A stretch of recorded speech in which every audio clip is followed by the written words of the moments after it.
शर्मा जी, मैं प्रमोद पांडे बात कर रहा हूँ। और जैसा कि सेठी साहब को ये प्रोडक्ट दिया जा रहा है, इन्हीं के मार्गदर्शन में ये सारी चीज़ें जो है चलाई जा रही हैं।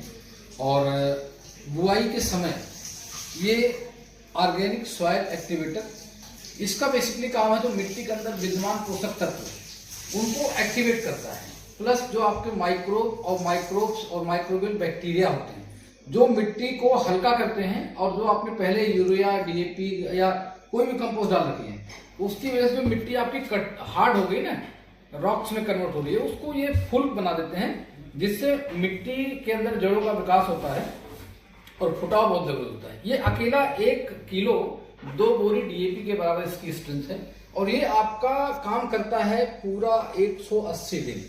लेकिन चूंकि फसल आपका 120-135 दिन में कट जाता है, तो मैं 180 दिन के लिए आपका कोई पैरामीटर नहीं है, तो मैं कहता हूं कि 90 डेज तक ये काम करता है। जबकि इसी के पैरेलल डीएपी जो डलता है वो आपका मात्र 28 डेज काम करता है। और ये मैं नहीं बोलता हूँ, गवर्नमेंट ऑफिशियल से जानकारी ले लीजिए। अब बुआई के समय आपको ये बुआई में डलेगा या बुआई से पहले डलेगा? ये बुआई के पहले भी डाल सकते हैं, बुआई के साथ जब ड्रिलिंग करते हैं उस समय भी लगा सकते हैं। लेकिन अगर आपने बुआई कर दिया है तब ये मैं रिकमेंड नहीं करूंगा। तो इसको अगर डालना है तो किस में मिला के डालना पड़ेगा? कैसे? ये कितने एकड़ का है? मतलब 1 किलो या 1 एकड़ का है? ये 1 एकड़ का है। लेकिन अगर साथ में आपने गलती से डीएपी ले लिया या कोई दूसरा फर्टिलाइजर ले लिया, तब इसको आप 2 एकड़ में इस्तेमाल कर सकते हैं। ठीक है। और इन दोनों, इसके साथ में आपने बुआई के समय ये दोनों अगर डाल दे तो आपको कोई 0 डीएपी 0 यूरिया लगाने की आवश्यकता है। ये दोनों प्रोडक्ट आपके, तो इनके साथ यूरिया की कोई वो नहीं है? कोई आवश्यकता ही नहीं है। ओके, ठीक है।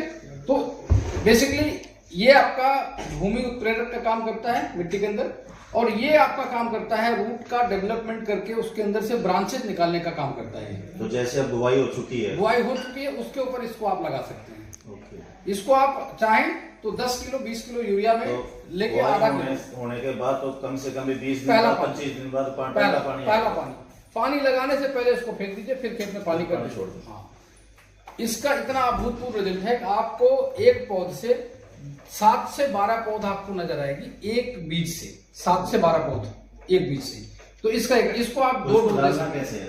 इसको आप वर्मी कंपोस्ट से मिला के छीट दीजिए, या अगर वर्मी कंपोस्ट नहीं अवेलेबल है तो आप डीएपी नहीं, यूरिया में 5-10 किलो यूरिया ले लीजिए, उसमें इसको मिक्स करके और हाथ से फेंक दीजिए। अगर वो भी संभव नहीं है और आपका पानी का स्रोत अगर अच्छा जा रहा है तो इसको टैंक में घोल दीजिए और पानी के जरिए चला जाएगा खेत के अंदर। ये तीनों सुविधाओं से आप इसको खेत में दे सकते हैं। तो ये आपका बुआई के समय और बुआई के जस्ट बाद ये आपको देना है। इसके बाद अगर आपने ये दोनों बुआई में मिला दिया है तो फिर आपका जो पहला पानी आता है उस पर आपको ये देना है।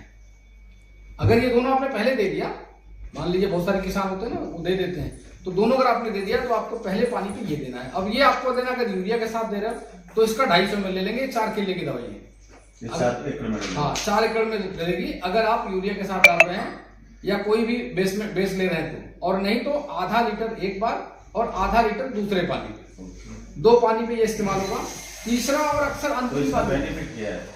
इसका बेनिफिट ये है कि जो पौधे आपके खड़े हो रहे हैं, पौधों में जान रहेगी, तेज हवा उसको गिरा नहीं पाएगी, और जो ब्रांचेस निकली हुई है उनमें मजबूत तरह की बालियां लंबी और बड़ी आएंगी।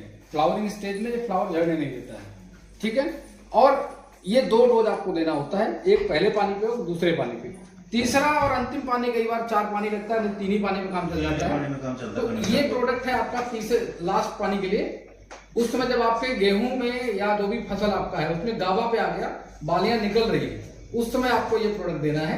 इससे आपको क्या फायदा होगा? पहला, एक तो बालियां काली नहीं पड़ेंगी। जैसे अब यूरिया लोग फेंक देते हैं, बालियां काली पड़ जाती है, चमक दाने की डाउन हो जाती है, एक तो वो नहीं होगा। दूसरा, जो आपका दाना है नीचे मोटा दाना बैठता है, ऊपर एकदम बिल्कुल बारीक दाना हो जाता है।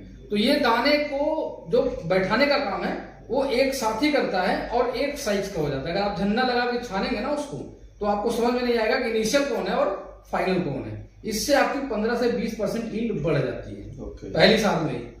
और ये 2 मेडिसिन है। जैसे आपके खेत में फंगस की शिकायत आ रही है या दिन में टेम्परेचर बहुत ज्यादा है, रात का टेम्परेचर डाउन हो गया, तो ऐसे में पौधों में बांझपन की शिकायत आती है। बिल्कुल। ठीक है, उस समय आप इसको 2 ml पर लीटर आप पानी, यानी 1 लीटर पानी में 2 ml डाल, दाना आने के बाद, हाँ दाना आने के बाद अगर कोई शिकायत आ रही है या दाना नहीं भी आया है और नीचे उसमें आपको ब्लैक मिल्ट्यू पाउडर या चूसक दिख रहा है, तो उस समय आप लगा सकते हैं। यानी कि ये कोराजेन और फ्यूराडान, तो ये किसी भी फसल में डाल सकते हैं क्या? कोई भी फसल, गेहूं ही है नहीं, कोई भी फसल हो, कोई भी फसल हो उसमें लगा सकते हैं।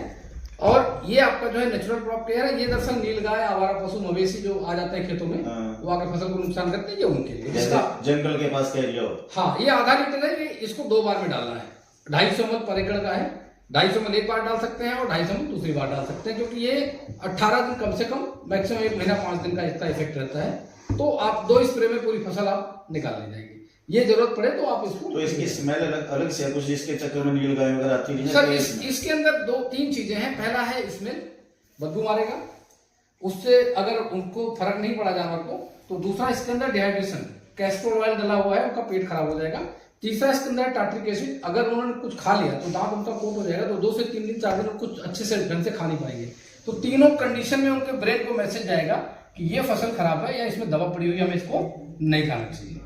तो ये इस तरीके से आप ये इस प्रोडक्ट का पूरा इस्तेमाल कर सकते हैं। ठीक है, कोई क्वेश्चन इससे रिलेटेड होगा आप हम डिस्कस करेंगे।